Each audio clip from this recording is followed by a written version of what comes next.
right. Good morning and welcome to the call. Um, Talk a little bit about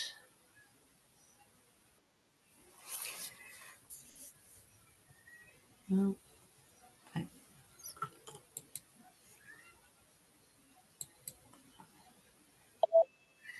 all right. So I was going to talk a little bit about holding space for feelings. I know I talk about feelings a lot. I think it's probably one of my favorite topics. um, it's certainly a topic that doesn't get nearly enough attention, and it has so many different aspects to it. Um, the primary thing about feelings is that we really don't discuss them enough, and most people don't have like even a basic understanding of what they inform us of, or like healthy ways to process them, because we were always so shut down around our feelings. Our feelings were seen as burdensome, problematic, like, you know, time after time, even in GPU, we see posts coming out saying, "Oh, my kid's horrible. Or my kid's behavior is horrible. They cry every time we do XYZ." And of course, I'm thinking, okay, when somebody's crying, that's not bad behavior. Sure, an adult could have learned to use crying as manipulation throughout a lifetime of trauma. Children are crying because that is how they get their needs met, and because they haven't learned how to regulate emotions in difficult situations yet. They're not crying to manipulate, and they're not crying to get, I mean, I suppose in a basic sense, if you think about crying to get your needs met, we could attach an idea like manipulation to that. But see, here's the problem when we get into bad behavior and ideas like that this is purposeful or any of that stuff, like it pits us emotionally against somebody who is distressed. Instead of seeing their distress, we're thinking, oh, this person is causing a problem. They're being bad. They're making a scene. This is embarrassing. And at that point, we just want to end the thing. We just, want them to suck it up and do better. Um, because of all of these ideas around and behind emotions, like it makes it particularly hard for us to show up like organically without a bunch of added head trips. I don't know. I'm going to go with that word. Without a bunch of added stuff that comes from social beliefs and conditioning around what these feelings are and why they're here, and even whether they're socially acceptable or not. Now, big feelings, like sometimes they turn into hitting, which obviously that's not socially acceptable. And screaming and yelling and crying and all of that stuff, it can be pretty disruptive. It truly can. Um, and I know so many people have so much fear around all of that. Oh my goodness. Like, oh my goodness. Just thinking about the conversations, like using like some of the conversations that happen in GPU as a bar for people who have already kind of started doing their work and still have so much attachment to a lot of these ideas around feelings and behaviors and whew, yeah. Yeah, it can be a lot. It really is. And it's a lot to have to kind of unpack and take a look at from a different perspective. Um, Moving back around towards emotions allows us to be in the moment with our kiddos. And I think I talk about a lot how, like, as parents, we always feel like we have to fix a feeling. And often, like, the social belief around it is don't fix the feeling or you're coddling.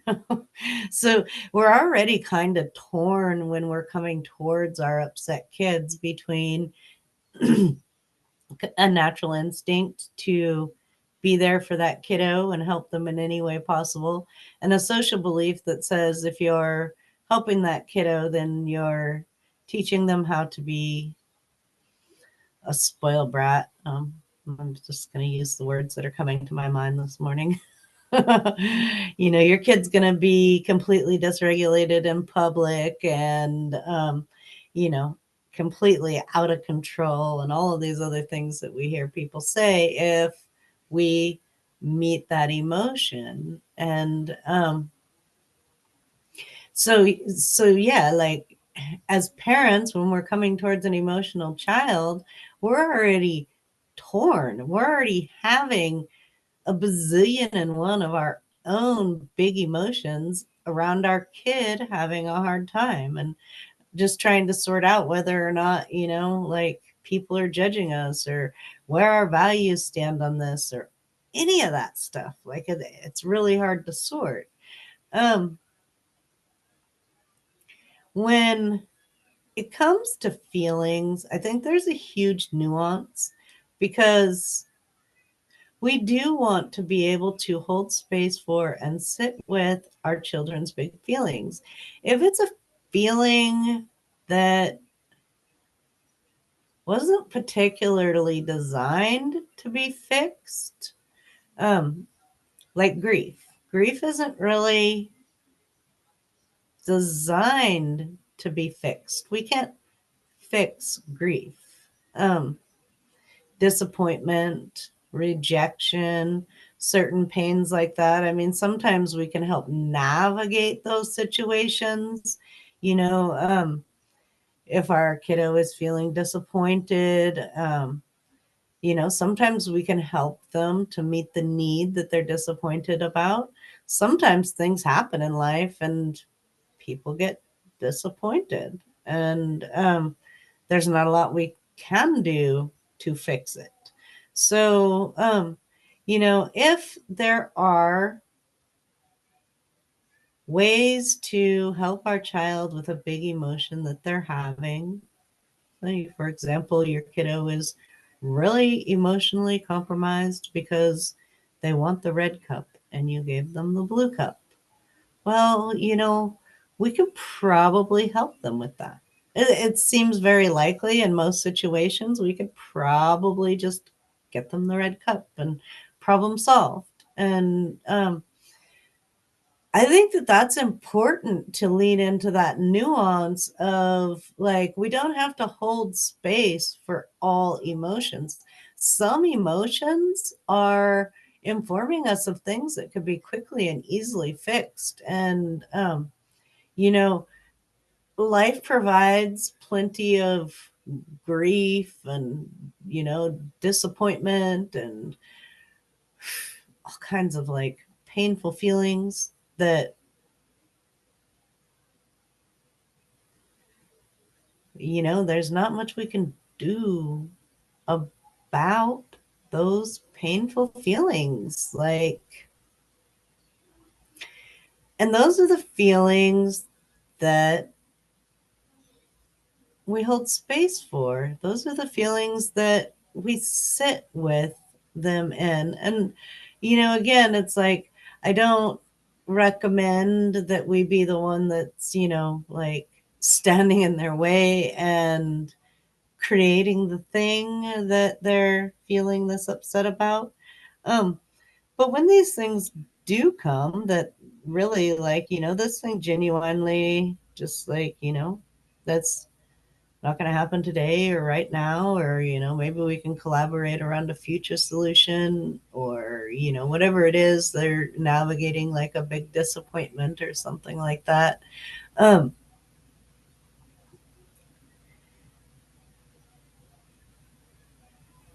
we just kind of accept that feeling and love on that feeling. Gosh, I'd be disappointed too. Yeah, I like to do that thing too, or I don't really like that thing, but I know you really do. um, and we deeply dialogue around it with our kiddos, so or not if they don't want to, and that is also an important aspect when talking about feelings is some people don't actually really want to talk about them, at least maybe not right now, maybe not at all.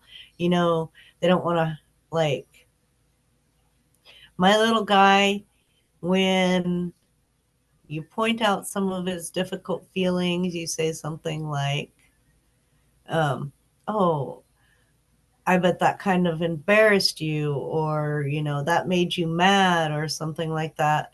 Um, he actually feels embarrassed by that. And we've had some conversations about it because him getting more upset when I offered empathy had come up lately. And there had been others who were talking about that as well.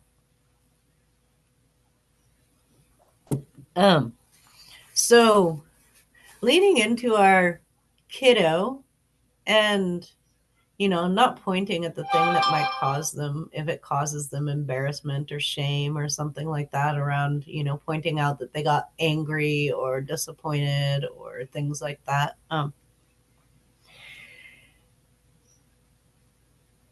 So yeah, we dialogue around these things with our kiddos.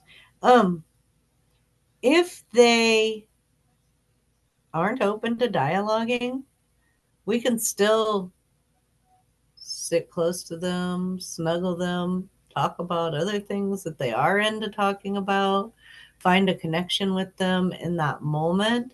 And it doesn't always have to be like hyper focused on the language. Sometimes language actually gets in the way of the things in life.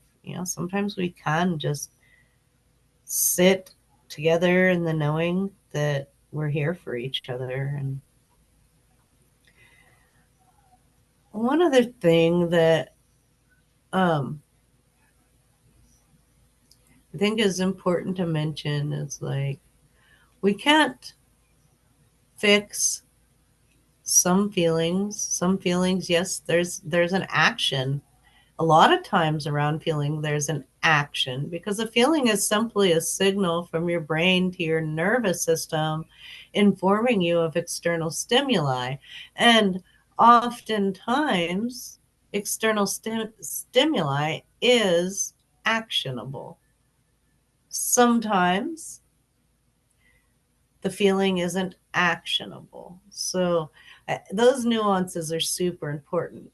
But here's the other thing that I think matters a lot to us as gentle parents is that, I mean, we, by personality type, I feel like we, like the people who are really doing this work, like, we are fixers. We want things to be better.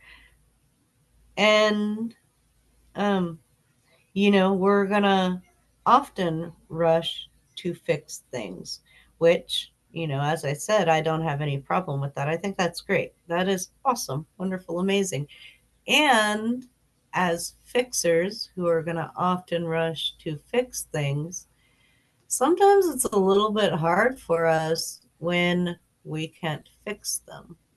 And, you know, particularly with our kiddos, like if we're seeing our kiddos struggling and suffering, if they're really disappointed about something that's completely, like out of the realm of something that we can fix, if they're managing grief or, any of these other things that we just can't, it is a thing that exists. And so it's important to remember that none of this has a timeline. Like pain doesn't have a timeline.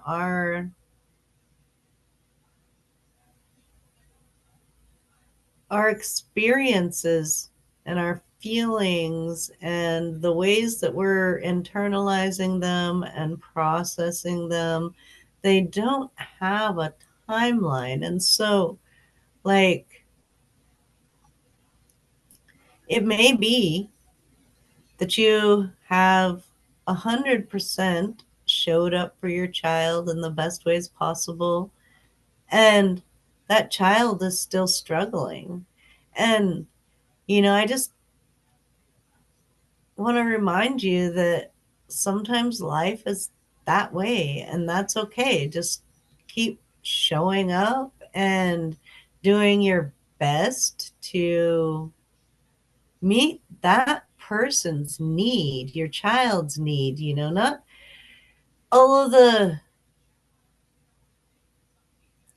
sticker book advice out there that has a whole lot of scripts, and you offer empathy exactly like this, and you hold boundaries just like this, and you need to do this just like this, and everything is just within a certain like sticker book type of a format. Our children are human beings, they're people, and the ways that they need for us to show up for them are in no way sticker book. They're completely individual to the person who is there before you. And as parents, like, we've known our children their entire lives, and they live and grow with us, and they're like, a huge part of us. And we know our children quite well. And so leaning into what we know about our children and who they are, and just hold space for that and honor it. And if you're kiddo has big feelings and they enjoy being silly, or they enjoy sitting quietly, or they need more hugs or more space, or if any of that changes from the day to day, like, just kind of lean into it and pay attention to some of the nonverbal stuff as well as the verbal cues. When we lean towards somebody for a hug, do they, lean in and really want that hug? And, like, if we say something, does their face like look peaceful and relaxed, or do they recoil from the thing that we said? And um, paying attention to those things as a parent is like, they're helpful tools for us to really know who our child is, so that we can show up for them in the way that they need us to show up for them, not in the ways that other people find good. And of course, things like scripts and getting other people's ideas and things like that, for like offering empathy and different ways we could navigate it, they can be helpful. They give us a base point to start from, especially because, like, leaning into emotions and saying your emotions are valid is the exact opposite of what most of us were raised with. Most of us were raised with that voice of, you know, um, please be quiet. You're embarrassing me. Your feelings are way too loud. So um, it feels uncomfortable for us, and we don't have a whole lot of a baseline to start from when it comes to empathizing and validating and um, how to work through all of this. So, not to totally diss on scripts, they do give us a really great place to start. And again, how that impacts our child if, we say, I can see you're really angry or really disappointed or really sad, and they roll their eyes at you or they make a kind of a sound, or, they even yell at you and they're like, I'm not mad. you know, um, then your kiddo's not into that, and that's okay. Like, just find a different way to meet them where they're at, because obviously that's not exactly where they're at. So hopefully this has been helpful and gives people some practical ways they can lean into their kids' feelings and just be there and present for your kiddo. And definitely remember that some things, yes, we can fix. Do it. All about it. Some things we can't, and that's okay. And so we hold space for them and um, work through them as best that we can in the ways that our children appreciate. So I'll leave it at that. I'll go ahead and shut off the recording.